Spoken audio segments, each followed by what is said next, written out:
Okay, so what we're looking at here is a breakdown of how much weight is given to each aspect of your credit history. And as you can see, there are 5 aspects here. And the biggest weight is given to your payment history. Obviously, what that means is how good are you at paying your bills on time? But it's a little bit different what constitutes an on-time payment in terms of your credit score versus what's actually on time in our mind. So if you have a credit card and the payment is due on the 5th of every month, and you make the payment on the 6th, yes, technically you're paying that payment late. However, it's not going to impact your credit until you're 30 days late. So while I highly suggest that you do pay your credit card payments on time and any bill on time, on or before the due date, it's more important to make sure it just doesn't go more than 30 days late if for any reason you run into a situation where you're just not able to make that minimum payment by the due date. Just don't let it go 30 days late, and then you won't have an impact on your credit score. It's the biggest piece of the credit puzzle, and a late payment has a huge negative impact on your credit score, and it's not something that you're going to be able to just delete off down the road. It's going to impact it for a long time. The second biggest piece is amount owed, and what that basically means is how much of your available credit have you used up. There's a few different types of credit, which is also one of the pieces of the puzzle.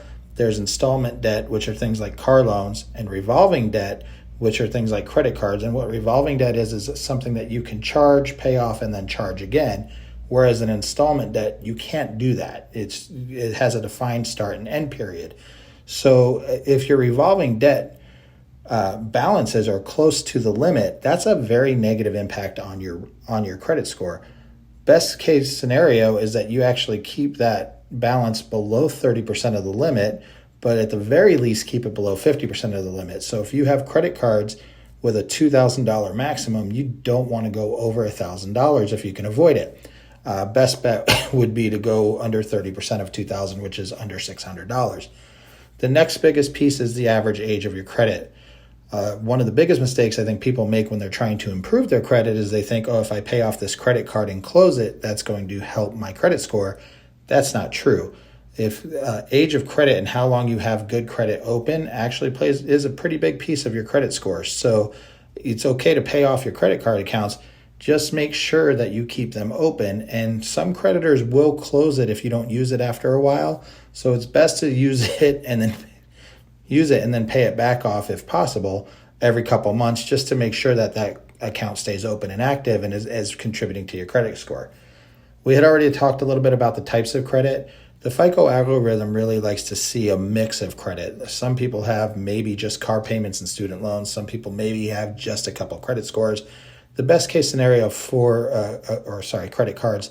The best case scenario for your credit score, though, is to have a little mix of revolving credit, installment credit, and student loans or mortgage debt, which we'll get into at some point down the road. That makes up 10%. So having a good mix of the different types of credit it will help your credit score as well. And then lastly is credit inquiries. How much credit have you applied for in the last 2 years? Not all credit inquiries are equal. A mortgage credit inquiry won't hit you necessarily as much as a revolving credit inquiry.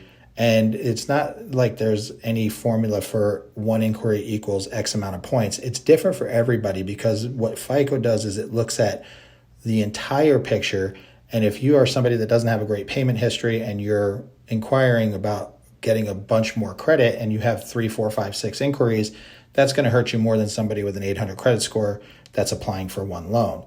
One thing to note about credit inquiries is the FICO algorithm does understand with large purchases like mortgages and cars, if you apply for multiple loans within a short period of time, in those instances, it understands that you're shopping for one loan. Whereas if you go to 5 different credit card companies, it looks like you're trying to open multiple lines of credit. So those inquiries are going to hurt you more. And again, how much and how long they hurt you is dependent on your overall credit profile. So the long and short of it is keep your payment history good. Don't let things go to 30 days. Pay on time or early if you can, but definitely don't let them go to 30 days. Keep the balances on your revolving debts, your credit cards, and things of that nature low. And don't close old accounts, especially that have good payment history, because those are helping your credit score. As always, if you have any questions, feel free to call, text, or DM me. Information will be in the body of the post.